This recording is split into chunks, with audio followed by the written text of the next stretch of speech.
white soy sauce, 6 tablespoons of brown sugar, 1 teaspoon of sesame oil, 1 tablespoon of cornstarch, and half a cup of water, and whisk it to mix it together.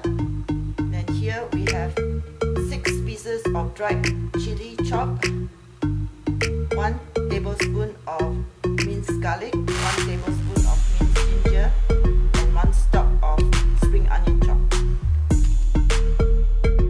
Heat up 1 tablespoon of cooking oil, then add in the garlic, the ginger,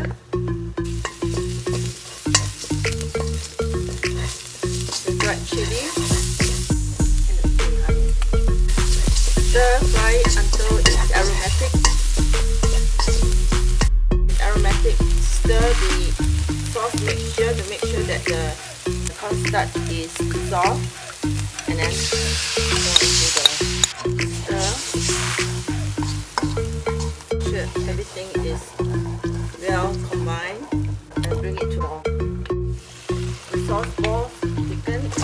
Add in the chicken. Stir to make sure that every piece of the chicken is coated with the sauce.